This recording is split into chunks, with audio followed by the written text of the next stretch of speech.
Avis vascular centre మన దేశంలోనే the best varicose vein hospital. నమస్తే, welcome back to IT media. నేను మీ ఝాన్సీ. అందరూ బరువు తగ్గాలి అనుకున్నప్పుడు చాలా విధానాలను పాటిస్తూ ఉంటారు. కొంతమంది కీటో డైట్ అంటారు, కొంతమంది ఇంటర్మీడియట్ ఫాస్టింగ్ అంటారు, కొంతమంది మొత్తం కార్బ్స్ కట్ చేసేసి ఓన్లీ లిక్విడ్స్ రూపంలో, లేకపోతే ఏదైనా ఈజీగా డైజెస్ట్ అయ్యేది, త్వరగా వెయిట్ తగ్గడానికి యూజ్ అవుతాయి ఏవైతే ఆహార పదార్థాలు ఉంటాయో మొత్తం అన్నింటినీ ఫాలో అవుతూ ఉంటారు. మన ఆయుర్వేదంలో ఒకసారి బరువు తగ్గాక మళ్ళీ ఆ బరువుని అలాగే మెయింటైన్ చేసే రెస్ట్రిక్షన్స్ కానీ ఫుడ్ హ్యాబిట్స్ కానీ ఏవైనా ఉన్నాయా? అంటే ఈజీగా అసలు మనం డైట్ చేస్తున్నట్టు కూడా అనిపించకూడదు, అన్ని తింటూనే బరువు తగ్గాలి, ఇలాంటివి ఏవైనా ఉన్నాయా తెలుసుకుందాము. ప్రస్తుతం మనతో జనరల్ ఫిజిషియన్ లక్ష్మి గారు ఉన్నారు. నమస్తే మ్యామ్. నమస్తే మ్యామ్, వెయిట్ రిడక్షన్ అనేది 100 మందిని తీసుకుంటే 98 మెంబర్స్లో ఇది పెద్ద సమస్య. బరువు పెరగడం అయితే ఈజీగా పెరిగిపోతున్నారు, బట్ అది రిడక్ట్ చేసుకోవాలి అన్నప్పుడు అప్పుడు మొదలవుతున్నాయి అన్ని కష్టాలు. మన ఆయుర్వేదంలో బరువు తగ్గడానికి ఎలాంటి రూల్స్ ఉన్నాయి, ఆ బరువు మెయింటైన్ చేయడానికి ఎలాంటి రూల్స్ ఉన్నాయి, ఏ ఆహార పదార్థాలు తీసుకుంటే మంచిది, వేటిని అవాయిడ్ చేయాలి? యాక్చువల్లీ ఇది చాలా వరకు ఫుడ్ ఏది తీసుకోవాలి ఏది తినకూడదు అనేది అందరికీ తెలుసు, కానీ మనం అదే చేస్తూ ఉంటాం. జస్ట్ జంక్ అనేది తీసుకోకూడదు, హెవీ ఆయిల్స్ తీసుకోకూడదు, ఇది అందరికీ తెలిసిన విషయమే. సో అది ఆయుర్వేదంలో కూడా సేమ్ అలాగే చెప్తారు. అండ్ యాక్చువల్లీ డైట్ కూడా ఏంటంటే రిపీటెడ్గా తీసుకోవడం వల్ల అది ఒకటి. మన ప్రతిసారి మనము ఆకలికపోకుండా కూడా మనకి దాహం వేసినప్పుడు కూడా ఆకలి ఫీలింగే ఉంటుంది జనరల్గా. ఆ టైంలో కూడా మనం ఫుడ్ తీసేసుకుంటూ ఉంటాం. సో దాని మూలన మనం వెయిట్ పెరిగిపోతూ ఉంటాం. జనరల్గా జ్యూసెసే కదా అని చెప్పి జ్యూస్ కూడా తీసుకుంటాం, పెద్ద ఎక్కువ క్యాలరీస్ ఉండవు కదా అని. ఆ కొంచెం క్యాలరీస్ కూడా మీరు వర్కౌట్ చేయనప్పుడు ఆ కొంచెం క్యాలరీస్ కూడా it turns to fat something. ఏదైనా సరే మన బాడీ, మనం work is equal to food. ఎంత పని చేస్తున్నామో అంత తిండి తింటే బ్యాలెన్స్ చేసుకుంటాం. మనం ఫుడ్ వర్క్ ఎక్కువ చేసి ఫుడ్ తగ్గిస్తే ఆటోమేటిక్గా వెయిట్ తగ్గుతాం. ఇప్పుడు వర్క్ తక్కువ చేసుకొని ఫుడ్ ఎక్కువ తీసుకుంటే ఖచ్చితంగా వెయిట్ పెరుగుతాం. మీరు 2000 క్యాలరీస్ అనుకుంటాం కదా జనరల్గా. నువ్వు ఇంట్లో కూర్చొని జనరల్గా ఏం పని చేయకుండా నువ్వు 2000 క్యాలరీస్ తీసుకో ఫుడ్, బట్ అట్లా కూడా నువ్వు వెయిట్ పెరిగిపోతావు. ఎందుకంటే ఆ మాత్రం యాక్టివిటీ కూడా నువ్వు చెయ్యట్లే కాబట్టి. So it depends upon how much work you have and how much food you are taking. ఇవి రెండింటిని మనం బ్యాలెన్స్ చేసుకున్నప్పుడే మన బాడీ సెట్ అవుతుంది. ఏది చెప్పినా కానీ ఆయుర్వేదం చెప్పినా కానీ ఇలానే మోస్ట్లీ ఉంటుందన్నమాట. కానీ ఆయుర్వేదిక్లో కొన్ని స్పెషల్ ఉంది, లైక్ వాత పిత్త కఫ కన్స్టిట్యుయెన్సీ జనరల్ అందరికీ తెలిసిందే. ఇప్పుడు వాతం వాళ్ళకి ఏమవుతుందంటే బేసల్ మెటబాలిక్ రేట్ ఎక్కువ ఉంటుంది. అంటే ఒక పని ఒక ముగ్గురికి ఇచ్చామనుకోండి, ఒక అతను చాలా ఇంటెలిజెంట్ ఉంటే చాలా ఫాస్ట్గా చేసేస్తాడు, ఇంకొక అతను బ్యాలెన్స్డ్గా చేయగలుగుతాడు, కొంచెం ఇచ్చిన టైంకి చేసేసి ఫినిష్ చేయగలుగుతాడు.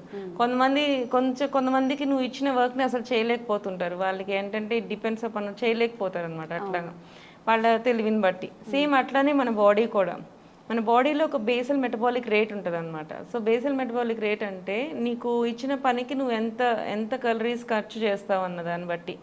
ఇవాళ మనం కూర్చొని లేసిన దానికి మనకు ఒక 10 క్యాలరీస్ అవుతుంది, కొంతమందికి 20 క్యాలరీస్ ఖర్చు అవుతుంది. సేమ్ అదే కూర్చొని లేసిన దానికి.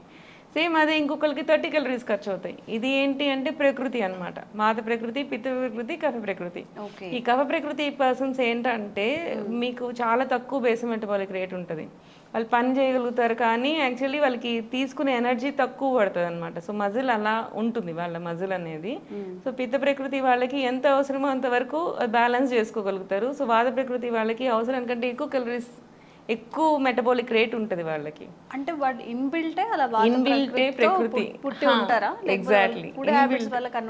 కాదు, ప్రకృతి అనేది బాడీ ఎప్పుడైతే శుక్ర సంయోగం జరుగుతుందో అప్పుడే ప్రకృతి ఫామ్ అవుతుంది. So when the baby is borning అప్పుడే మీకు ప్రకృతి ఫామ్ అవుతుంది. సో ప్రకృతి అయితే స్టాండర్డే ఉంటుంది త్రూ అవుట్ మన లైఫ్లో.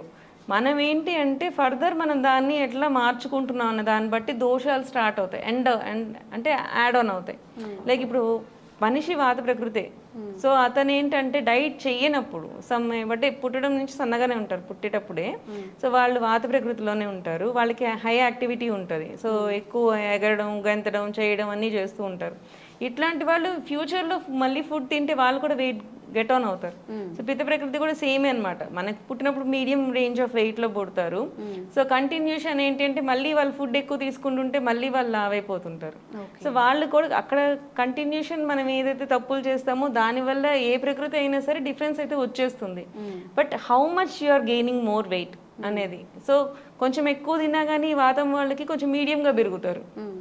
అంటే పెరగడం అయితే కామన్, బట్ మీడియంగా పెరుగుతారు. పిత ప్రకృతి వాళ్ళకి కొంచెం ఎక్కువ పెరుగుతారు. కఫ ప్రకృతి వాళ్ళకి ఇంత కొంచెం ఎక్స్ట్రా తిన్నా కానీ it goes to deposit in their body అనమాట. ఇట్ డిపెండ్స్ అపాన్ ప్రకృతి. అందుకే కొంతమందికి సేమ్ డైట్ చేసినా బాగా తగ్గుతారు, అదే సేమ్ డైట్ వేరే వాళ్ళు చేస్తే తగ్గరు అనమాట. It is on based on ప్రకృతి అనమాట. సో ఆయుర్వేదం ఏం చెప్తుంది ఇట్లాంటి వాళ్ళకి అంటే ప్రతి ప్రకృతికి ఒక టైప్ ఆఫ్ ట్రీట్మెంట్స్ ఉంటాయన్నమాట. సో ఆ టైప్ ఆఫ్ ట్రీట్మెంట్స్ అనేది మనం బేస్ చేసుకొని చేయాల్సి ఉంటుంది. ఇప్పుడు వాత ప్రకృతి వాళ్ళు కనుక వస్తి అనేది ఆ ప్రకృతికి పట్టి చేయాల్సి ఉంటుంది. సో అది బ్యాలెన్స్ చేస్తుంది.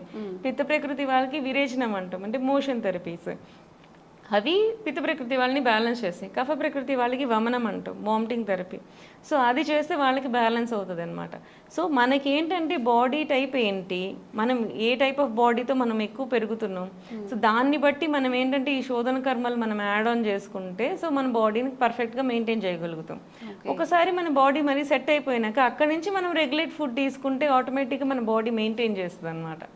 సో ఇక్కడ ఆయుర్వేదంలో ఏంటంటే శోధన కర్మలు మనం ఖచ్చితంగా చేయమని చెప్తాం. ఈ శోధన కర్మలు చేసే ముందు మనం ఏంటంటే స్నేహపానం అనేది ఉంటుంది, స్వేదం అనేది ఉంటుంది. అంటే మనము ఆయిల్స్ తీసుకోవడం ఉంటుంది అనమాట. ఆయిల్ తీసుకోవడము, ఘీ తీసుకోవడము, ఇవన్నీ ఎక్సెస్ తీసుకోవడం, అది చేసినందువల్ల అంటే గట్ అంతా క్లీన్ అవుతుంది ఫస్ట్. అది క్లీన్ అయిపోయాక దెన్ మనం వామిటింగ్ థెరపీ చేస్తే మీకు వామిటింగ్ అయినా కానీ నీరసం అనిపించదు, వామిటింగ్స్ అవుతున్నా నీరసం అనిపించదు, మోషన్స్ అవుతున్నా నీరసం అనిపించదు, మీకు ఏ ట్రీట్మెంట్ చేసినా నీరసం అనిపించదు. బికాస్ వీఆర్ గివింగ్ స్నేహ కర్మ బిఫోర్ అనమాట. సో అలా చేయడం వల్ల ఏంటంటే బాడీ ముందు gut is the main thing for body. ఇప్పుడు అందరు గట్ హెల్త్ అని బాగా చెప్తున్నారు కదా, ఇది ఎప్పుడో ఆయుర్వేదిక్లో చెప్పబడేసింది. సో గట్ హెల్త్ అనేది ఎప్పుడో ఆయుర్వేదం చెప్పారు. జఠరాగ్ని మూలం అనేది మన బాడీకి అనే మెయింటెనెన్స్కి జఠరాగ్ని మూలం అనేది ఎప్పుడో చెప్పారు. సో అది మనం కరెక్ట్గా మెయింటైన్ చేయాలి అంటే ఎక్కువ ఉన్నప్పుడు ముందు దాన్ని క్లియర్ అవుట్ చేసేసేయాలి. క్లియర్ అవుట్ ఎలా చేయాలంటే through vomiting or through motion or through వస్తి. సో ఈ ద్వారా మనకి ఏంటంటే గట్ని మనం యాంగ్షియస్ చేయాలి, రెగ్యులేట్ చేయాలి, దాన్ని మనం హీల్ చేసుకోవాలి. అల్సర్స్ ఉన్నప్పుడు కానీ అన్నీ కూడా. సో అట్లా అనమాట దాన్ని మెయింటైన్ చేయడం. ఆయిల్ పుల్లింగ్ అంటూ ఉంటారు కదా మేడం, నువ్వుల నూనెతో ఆయిల్ పుల్లింగ్ అనేది చేస్తే మన గట్ కూడా క్లీన్ అవుతుంది, హెల్తీగా ఉంటుంది అని చెప్పి, ఇందులో వాస్తవం ఎంత ఉంది? అది లేదండి. యాక్చువల్లీ మనకి గండూషం అనేది చెప్తారు. మనకి saliva is one thing for మన డైజెషన్ స్టార్ట్ అయ్యేది నోట్ నుంచి స్టార్ట్ అవుతుంది. సెలైవా నుంచి మనకి సింపుల్ గ్లూకోజ్, మనకి తిన్న కార్బోహైడ్రేట్ సింపుల్ గ్లూకోజ్ నుంచి టర్న్ అవడానికి సెలైవా నుంచే స్టార్ట్ అవుతుంది. సో ఇక్కడ ఏంటి అంటే గండూషం కొంతవరకు మనకి యూజ్ అవుతుంది. ఆయిల్ పుల్లింగ్ అంటే గండూషం అంటారు ఆయుర్వేదంలో. గండూషం కానీ కవలగ్రహం కానీ అంటాం. సో ఆయిల్ని అలా పెట్టుకొని ఉంటే కవలం అంటాం, దాన్ని మూవ్ చేస్తా ఉంటే గండూషం అంటాం అనమాట జనరల్గా. సో ఇది ఇలా ఉంటుంది అనమాట. సో ఇవి ఏం చేస్తాయంటే లోపల మనకి ఏదైతే ఎక్సెస్ సెక్రిషన్స్ అడుగుతాయో, సలైవల్ ఎక్సెస్ సెక్రిషన్స్ కానీ ఏమన్నా ప్రాబ్లమ్స్ ఉంటే దాన్ని సెట్ చేస్తుంది. దానివల్ల కొంత పార్ట్ వరకు గట్ అనేది హెల్దీగా ఉంటుంది. కానీ కేవలం ఆయిల్ పుల్లింగ్ వలన గట్ మొత్తం హెల్దీగా అయితే ఏం అవ్వదు. మ్యామ్ నిజంగా వెయిట్ రిడక్షన్ అనేది సమ్మర్లోనే ప్లాన్ చేసుకుంటే బెటరా? సమ్మర్లో మనం ఎక్కువ వెయిట్ తగ్గే అవకాశం ఉంటుందా? ఖచ్చితంగా ఉంటుందండి. జనరల్గా సమ్మర్ అంటే ఫ్రూట్స్, సమ్మర్లో మనకి వాటరీ ఫ్రూట్స్ చాలా ఎక్కువ వస్తుంటాయి. వాటర్ మిలన్ కానీ, కర్బూజా కానీ, మనకి ఈ ఫ్రూట్స్ అనేవి ఎక్కువ వస్తుంటాయి. దీంతో పాటు మ్యాంగోస్ కూడా వస్తాయిలే, బట్ మ్యాంగోస్ని కొంచెం అవాయిడ్ చేసుకుంటే మనకి సమ్మర్లో వచ్చే ఈ వాటరీ ఫ్రూట్స్ అనేవి చాలా మంచిగా వస్తాయి. సో ఈ టైంలో మనం మంచిగా ప్లాన్ చేసుకోవచ్చు వెయిట్ రిడక్షన్ గురించి. మన జనరల్గా ఏంటంటే చలికాలంలో ఆకలి వేసేస్తుంటుంది. సో చలికి ఏంటి అంటే మనం వేడి ప్రొడ్యూస్ చేయాలి కాబట్టి మన బాడీ వేడి ప్రొడ్యూస్ చేస్తుంది. సో ఆకలి అనేది వస్తుంది. బట్ ఎండాకాలం వచ్చేసరికి మనకి ఇప్పుడు చూసిన దాహం ఎక్కువ వేసేస్తుంటుంది. సో వాటర్ తాగాలి అన్న ఫీలింగే ఉంటుంది కాబట్టి ఆటోమేటిక్గా ఫుడ్ మీద మనం తగ్గించేసి వాటర్ కంటెంట్ ఎక్కువ తీసుకుంటాం. మనకి వేడి వల్లనే వాటర్ కంటెంట్ తీసుకుంటాం కాబట్టి సో ఆటోమేటిక్గా మన బాడీ కూడా క్యాలరీస్ కూడా మనకి చాలా తగ్గుతాయి. So this is the best season to maintain weight అనేది చెప్పచ్చండి ఖచ్చితంగా. ఓకే మ్యామ్, అసలు వెయిట్ లాస్ అవ్వాలి అన్నప్పుడు మనం కట్ చేసుకోవాల్సిన ఫుడ్స్ ఏంటి, మన డైట్ అనేది ఎలా ప్లాన్ చేసుకోవాలి? జనరల్గా మనకి ఆయిలీ ఫుడ్స్ తీసుకుంటే మనకి ఎక్కువ వాటర్ తీసుకోవాలన్న ఇది వస్తుంది, ధూప్ అవుతుంది అని అంటాం. డైజెస్ట్ అవ్వడానికి కోక్స్ అవన్నీ తాగుతూ ఉంటాం జనరల్గా. సో అక్కడ కూడా మళ్ళీ డంపింగ్ ఆఫ్ క్యాలరీస్ అనేది అవుతూ ఉంటుంది. షుగర్ కంటెంట్ చాలా ఎక్కువ ఉంటుంది కూల్ డ్రింక్స్లో వాటిల్లో. జనరల్గా ఇప్పుడు సమ్మర్ వచ్చినప్పుడు మనకి అదే అనిపిస్తుంది. అండ్ మనము ఇది బిర్యానీ అవి తీసుకోలేకపోయినా సరే మళ్ళీ కూల్ డ్రింక్స్ అవి తాగుతూ ఉంటాం. సో అక్కడ కూడా మళ్ళీ వెయిట్ మేనేజ్ చేయలేకపోతుంటాం. సో మనకి అలా దాహం వచ్చినప్పుడల్లా సరే వాటర్ కంటెంట్ చూసుకోవడం, దానికి తగ్గట్టు ఫ్రూట్ జ్యూసెస్ చూసుకోవడం, అవి చేసుకుంటూ మనం చేస్తే బ్యాలెన్స్ గా అయిపోతుంది ఈ సమ్మర్ సీజన్. కూల్ డ్రింక్ బదులుగా కోకోనట్ వాటర్, ఏదైనా జ్యూసెస్ వితౌట్ షుగర్ తీసేసి చాలా మంది చేస్తున్న మిస్టేక్, మేము జ్యూసెసే కదా తాగుతున్నాము అని అనుకుంటారు. నేను ప్రత్యక్షంగా జ్యూస్ తయారు చేసేటప్పుడు చూస్తాను, ఇంత తీసుకొని వేస్తాడనమాట. సగం షుగర్ ఉంటుంది, షుగర్ వాటర్. మనం సోడాస్ అవి చెప్పినప్పుడు కూడా సగం షుగర్ సిరప్పే వాళ్ళు ఫిల్ చేస్తుంటారు, మిగతాది లెమన్ వాటర్ ఏదో యాడ్ చేస్తూ ఉంటారు. దానివల్ల ఇంకా ఎక్కువ హెల్త్ ఇష్యూస్ వచ్చే అవకాశం ఉంటుంది కదా. ప్రతి జ్యూస్ దగ్గర మనము ఇంతకుముందు మాట్లాడుకున్నట్టు ఎస్టిమద్దు చూర్ణం యాడ్ చేసుకోవచ్చు. సో రోజు మొత్తానికి 5 grams to 10 grams ఆఫ్ ఎస్టిమద్దు చూర్ణం మనం అందులో యాడ్ ఆన్ చేసుకోవచ్చు. ఓకే. సో మనకేంది అంటే షుగర్ ఇప్పుడు కంటెంట్ మనకి కావాలి, షుగర్ మనకి ఉండాలి అనుకున్నప్పుడు ఈ జ్యూసెస్లో మనమే వెళ్ళి నువ్వు ప్లెయిన్ జ్యూస్ చెయ్యి, కొంచెం ఈ పౌడర్ వెయ్యి అని చెప్పి దాన్ని క్యారీ ఆన్ చేసుకొని ఖచ్చితంగా వెయిట్ రెడ్యూస్ చేసుకోవచ్చు అట్లాగా. సో మనం ఇంట్లో కూడా ఏంటి అంటే షుగర్ వాటర్ బదులు కొంచెం మిల్క్తో కొంచెం ఈ పౌడర్ వేసుకుంటే ఫుల్ ఎనర్జీ వచ్చేస్తుంది. ఓకే. సో ఆ రోజు మొత్తం మీకు సరిగా ఆకలి కూడా అనిపించదు. సో దీనికి మీకు సెట్ అయిపోతుంది అనమాట. తర్వాత వాటర్ ఎక్కువ తాగినా కానీ మనకి ఎనర్జెటిక్గా అనిపిస్తుంది ఈ ఎస్టిమద్దు చూర్ణంతో. సో అలా కూడా వెయిట్ రెడ్యూస్ అవ్వచ్చు మనం. అండ్ ఫుడ్ కూడా మనకి బాగా మంచిగా చేసుకోవచ్చు, కంట్రోల్ చేసుకోవచ్చు. అంటే ఒకటి ఎగ్జాక్ట్గా చెప్పేది ఏంటంటే పిల్లలు మన మీదకి రారు. సో జనరల్గా ఏంటంటే హౌస్ వైఫ్కి this is the best season for weight reduction అని చెప్తారు. ఎస్పెషల్లీ ఎందుకంటే పిల్లల గురించి పొద్దున్నే లేసి క్యారేజ్ పెట్టేసి వాళ్ళకంటూ చేసి మనకంటూ ఒక టైం లేకుండా అయిపోతుంది. వాళ్ళని వెళ్ళి తెచ్చుకోవాలి, వాళ్ళకి అన్నం పెట్టాలి, వాళ్ళని చూసుకోవాలి, వాళ్ళకి స్నాక్స్ చేయాలి, ఇదే హడావిడిలో మనం ఉంటాం. బట్ సమ్మర్ వచ్చేసరికి ఏమవుతుందంటే ముందు రిలాక్స్ అయిపోతాం. పొద్దున్నే లేసి వాళ్ళకి చేయాల్సిన అవసరం ఉండదు. This is the time to you to spare your self. Okay. So love your self. So మనం ఇప్పుడు మంచిగా అవ్వాలి అనుకుంటే మనకి మనం టైం కేటాయించాలి. అండ్ సమ్మర్లో ఎప్పుడైనా సరే డే ఎక్కువ ఉంటుంది, సో తొందరగా తెల్లారిపోతూ ఉంటుంది. సో మనము అది ప్లాన్ చేసుకొని ఎర్లీగా లేసి ఒక 1 hour ఎక్సర్సైజ్ చేసుకొని దాని తర్వాత కంటిన్యూషన్ మనం రెగ్యులేషన్ ఆఫ్ ఫుడ్ చూసుకుంటూ మనం వెయిట్ రెడ్యూస్ చేసుకుంటే పర్ఫెక్ట్గా సమ్మర్లో మనం ఈజీగా ఒక 2-3 monthsలో మనము ఈజీగా 10 kgs వెయిట్ తగ్గిపోవచ్చు. 100% తగ్గచ్చు. దీనికి యాడ్ ఆన్ ఆయుర్వేదిక్లో మెడిసిన్స్ ఉన్నాయి, ట్రీట్మెంట్స్ ఉన్నాయి. సో మీరు ఎలా చేయగలుగుతారు అన్న దాన్ని బట్టి మీరు ఆయుర్వేదిక్ని కన్సర్న్ చేస్తే దానికి తగ్గట్టు ఔషధాలు కొన్ని ఉన్నాయన్నమాట. ఈ ఆయుర్వేదిక్ డ్రగ్స్ ఏం చేస్తాయి అంటే బేసల్ మెటబాలిక్ రేట్ ఏదైతే ఉందో దాన్ని పెంచుతాయి. Okay. So body activity, cell activity heat చేస్తుంది అనమాట. సో త్రికటు చూర్ణం అని ఉంటుంది. సో అది ఏం చేస్తుంది, హీట్ ప్రొడ్యూస్ చేస్తుంది, సెల్ యాక్టివిటీని పెంచుతుంది అనమాట. సో అట్లానే కొన్ని డ్రగ్స్ ఉన్నాయన్నమాట ఆయుర్వేదిక్లో. సో అవి ఏం చేస్తాయంటే ప్రతి సెల్ని యాక్టివేట్ చేస్తాయి, హీట్ ప్రొడ్యూస్ చేస్తాయి. సో ఆటోమేటిక్గా మీరు చేసిన కొంచెం వర్కౌట్కి కూడా హెవీ లాస్ ఆఫ్ క్యాలరీస్ అవుతుంది. సో ఇట్లా ఈ టైంలో కానీ ఆయుర్వేదిక్ మెడిసిన్స్ తీసుకుంటూ కొంచెం ఎక్సర్సైజ్ చేసుకుంటే మీకు మీరు హ్యాపీగా ఉండొచ్చు. So summer is the best season for హౌస్ వైఫ్స్ ఆర్ సంథింగ్. ఈవెన్ జెంట్స్ కూడా అండి, వాళ్ళు కూడా పొద్దునే లేస్తారు, పిల్లల్ని స్కూల్కి తీసుకెళ్లే బాధ్యత వాళ్ళకి అట్టగట్టేస్తాం కదా. సో బస్సెస్ రాని వాళ్ళందరూ పిల్లల్ని తీసుకొని అక్కడ పడేసి మళ్ళీ తెచ్చుకోవడము, మళ్ళీ వాళ్ళకి హోంవర్క్స్ చేయించడం ఇవన్నీ కూడా ఉంటాయి ఈవెన్ జెంట్స్కి కూడా. సో వాళ్ళు కూడా వాళ్ళ టైంని they can spare to this. So కొంచెం టర్న్ చేయొచ్చు, సో ప్లాన్ చేసుకోవచ్చు. సో అందరికీ ద బెస్ట్ సీజన్ ఈ సమ్మర్ వెయిట్ రిడక్షన్ కి చెప్పొచ్చు మనం హ్యాపీగా. ఓన్లీ అంటే పిల్లలకి అంటే మనకు కొంచెం ఫ్రీ టైం వస్తుంది ఐదర్ మేల్ ఆర్ ఫీమేల్ కి, ఇది కాకుండా ఏదైనా వేరే రీజన్ ఏదైనా ఉందా సమ్మర్ లో వెయిట్ మనం ముందు చెప్పుకున్నాం కదా. సో ఏదైతే మనకి ఆకలి తగ్గిపోతుంది, దాహం ఎక్కువ అవుతుంది. సో ఆకలి తగ్గిపోయిందంటే ఆటోమేటిక్ గా మీరు తిన్నం తగ్గించేస్తారు. సో తిన్నం తగ్గించేసారంటే మీరు వెయిట్ రిడ్యూస్ అవుతారు. సో సమ్మర్ ఇలాగా ప్రతి పాయింట్ లోనూ this is the best season. Even childrens కూడా this is the best season. కొంతమంది చిన్న పిల్లలు కూడా బాగా ఒబేస్ ఉంటారు. సో వాళ్ళకి కూడా this is the best season అని చెప్పొచ్చు. ఎందుకంటే వాళ్ళకి స్కూల్స్ ఉండవు, మనం చెప్పిన మాట వింటారు. యాక్చువల్లీ టైం ఉంటుంది వాళ్ళకి, వర్కౌట్ చేయడానికి టైం ఉంటుంది. మనము ఏదైనా సరే స్కూల్కి వెళ్ళామంటే ఖచ్చితంగా వాడి క్యాలరీస్కి పెట్టేస్తూ ఉంటాం. వాడు పిజ్జాలు అడిగితే పిజ్జాలో, లేకపోతే టోస్ట్లో ఏదో ఒకటి చేసి పెట్టేస్తాం. కానీ ఇంట్లో ఉన్నప్పుడు అది కాదు అని చెప్పి జ్యూసెస్ ఇంట్రడ్యూస్ చేయగలుగుతాం వాళ్ళకి. సో మనము మన కంట్రోల్లో కొంచెం పిల్లల్ని పెట్టుకోగలుగుతాం ఈ టైంలో. సో పిల్లల్లో ఒబేసిటీ ఉన్న వాళ్ళకి కూడా this is the best season for weight reduction. ఈ 2-3 మంత్స్లో నువ్వు ఇయర్ మొత్తం తీసుకున్న ఎక్సెస్ ఫుడ్ అంతా ఈ 2-3 మంత్స్లో బ్యాలెన్స్ చేస్తూ వచ్చారంటే జీవితం మొత్తం మీరు పర్ఫెక్ట్ బ్యాలెన్స్డ్గా ఉంటారు. మనకి పాతకాలంలో కూడా పిల్లల్ని అమ్మమ్మ వాళ్ళ ఊర్లకి తోలేసేవాళ్ళు. అక్కడ ఫుల్గా ఆడుకునేవాళ్ళం. 90s కిడ్స్ కానీ 70s కిడ్స్ 80s కిడ్స్ అందరం ఫుల్గా ఆడుకునేవాళ్ళం.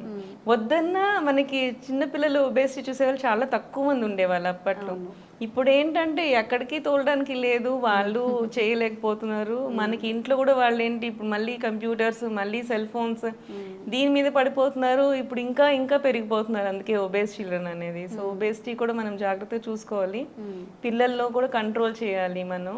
సో వాళ్ళు హెల్దీగా ఉండాలి అంటే ఇవన్నీ కూడా కంట్రోల్ చేసుకోవాలి. సో ఇప్పుడు ఇన్ఫర్టిలిటీకి ఫస్ట్ కాజ్ ఏంటి అంటే ఒబేసిటీ. పీసీఓఎస్కి ఫస్ట్ కాజ్ ఏంటంటే ఒబేసిటీ. స్పర్మ్ క్వాలిటీ తక్కువ అవుతుంది అంటే కాజ్ ఏంటి అంటే ఒబేసిటీ. సో ఈ అన్ని కాజెస్కి ఈ ఒబేసిటీ అనేది కరుగుతుంది కాబట్టి ముందే మనం బాడీని బ్యాలెన్స్ చేయగలిగితే పిల్లలకి సో ఇది పర్ఫెక్ట్గా అయిపోతుంది మనకి. మ్యామ్ మీరు ఈరోజు చెప్పినట్టుగా వీడియో స్టార్టింగ్లో మనకు అన్నీ తెలుసు, ఏది అవాయిడ్ చేయాలి ఏది తినకూడదని తెలుసు. బట్ కొంతమంది టైం లేక ఏం వండుకుంటాంలే అని చెప్పి ఏదో ఒక బిర్యానీనో లేకపోతే బయట అవుట్ సైడ్ ఫుడ్ తీసుకురావడం, లేదంటే కంటికి బాగా కనిపించాలి, రెడ్గా కనిపిస్తూ ఉంటాయి చికెన్ కానీ మంచూరియాస్ కానీ ఏవైనా, అవి అట్రాక్టివ్గా తినాలనిపిస్తుంది. మనం ఎంత అవాయిడ్ చేసినా మళ్ళీ ఒక 10 డేస్కి బిర్యానీ తినాలనిపిస్తుందనో అవుట్ సైడ్ ఫుడ్ తినాలనిపిస్తుంది. మనం ఎడిక్ట్ అవుతున్నాం ఎండ్ ఆఫ్ ద డే వాటికి. సో మీరు చెప్పిన ఈ జాగ్రత్తలన్నీ తీసుకుంటూ కాస్త ఒక పని చేయొచ్చు నీకు అలా అనిపించినప్పుడు. చీట్ డే అనేది మనం ఒక రోజు పెట్టుకున్నప్పుడు నీకు తినాలనిపించింది, బాగా తినాలనిపించింది, స్వీట్ కానీ ఈ నాన్ వెజ్ కానీ లేకపోతే ఈ మంచూరియాలు కానీ నీకు బాగా తినాలనిపించింది, ఆ రోజు నువ్వు ఒక పూటే తిను, ఆఫ్టర్నూన్ తిను, డిసైడ్ చేసేసుకో. సో ఇవాళ నేను ఇది తింటున్నాను, సో నేను వేరేవేం తినద్దు, నాకు ఈ కార్వింగ్ ఇవాళ పోవాలి అనుకున్నప్పుడు ఆ రోజు అది తినేసే. అది ఏ టైంలో తింటామంటే ఆఫ్టర్నూన్ మీల్ చేసుకో. సో మార్నింగ్ తినకు, నైట్ తినకు, ఆఫ్టర్నూన్ మీల్ తీసుకో. ఆఫ్టర్నూన్ మీల్ లాగా అవే ఇంట్రడ్యూస్ చేసుకో, అన్నం తినకు. ఖచ్చితంగా నీకు బాడీ వెయిట్ పెరగదు. సో మీకేంటంటే నీకున్న కార్వింగ్ తగ్గుతుంది. సో ఈ మధ్య నేను ఒక ఫనీ రీల్ చూసాను, నాకు బాగా నచ్చింది యాక్చువల్లీ. సో ఒక డైటీషియన్ షీ వాస్ టెల్లింగ్, నీకు మనసుకి నచ్చింది తిను, నీ బాడీ కరెక్ట్గా ఉంటుంది అని. సో తను చెప్తూ ఉంటుంది, సో నాకు మనసుకు నచ్చింది ఈ పిజ్జాలు బర్గర్లు ఇవే తినాలనిపిస్తుంది, మరి లావ్ అయిపోతాను కదా, మరి అది వినట్లే కదా అని చెప్పి అంటూ ఉంటుంది అనమాట. సో ఇట్లాంటి వాళ్ళకి ఏంటంటే ఖచ్చితంగా మనకి మనసుకు తినాలనిపించినప్పుడు go for an afternoon diet. So నేను ఏది తినాలనిపించినా, కేక్ అవని పిజ్జాలు అవని ఏది తినాలనిపించినా ఆఫ్టర్నూన్ డైట్ పెట్టుకో. అప్పుడు అన్నం తీసేసాయి, నీ కార్వింగ్ పోతుంది, మార్నింగ్ నుంచి ఈవినింగ్ ఈ మధ్యలో ఏం ఉండదు కాబట్టి నీ బాడీ యాక్టివ్గా అనిపిస్తుంది, నీ బ్రెయిన్ కూడా హ్యాపీగా అనిపిస్తుంది. సో ఇట్లాంటి చిన్న టిప్ లాగా పెట్టుకోండి, చిన్న టిప్స్ అనమాట. మనకి ఏం తినాలనిపించినా కొంచెం మనం తినేదాన్ని తగ్గించేసుకొని ఆఫ్టర్నూన్ తినేస్తే నైట్ ఏదైనా లైట్ ఫుడ్ నీకు అది హెవీగా తినేసినా కానీ నైట్ నీకు మజ్జిగ అది తాగండి. ఎందుకంటే ఖచ్చితంగా ఈ జంక్ ఫుడ్స్ అన్నిట్లోనూ మనకి యాసిడ్ రెగ్యులేటర్స్ అని యాడ్ చేస్తారు. అన్ని జంక్ ఫుడ్స్లోనూ యాసిడ్ రెగ్యులేటర్స్ యాడ్ చేస్తారు అంటే కేక్స్లో కానీ ఇవన్నిట్లో, చికెన్ వాటిల్లో కూడా. అది అరగాలి అంటే ఖచ్చితంగా మనము ఇంటేక్ ఆఫ్ యాసిడిక్ ఫుడ్స్ అంటే సోడా సంథింగ్ ఆ టైప్లో తీసుకోవాల్సి ఉంటుంది. సో ఇవన్నీ కూడా తగ్గాలంటే ఎండ్ ఆఫ్ ది డే మజ్జిగ. న్యాచురల్ వేలో మజ్జిగ అంటే 1:4, 1 part of curd with 4 parts of water. ఇది చేసుకొని పెట్టేసుకొని కొంచెం ఉప్పు వేసేసుకుంటే ఈ యాసిడ్ కంటెంట్ని తగ్గిస్తుంది. నీ బాడీలో యాసిడ్ వల్ల వచ్చే కాల్షియం తగ్గడాన్ని మనకి రెగ్యులేట్ చేస్తుంది. సో నీ కార్వింగ్ తగ్గుతుంది, నీ చీట్ డే హ్యాపీగా ఉంటుంది, నువ్వు హెల్దీగా కూడా ఉంటావు finally. Thank you ma'am. Okay, thank you.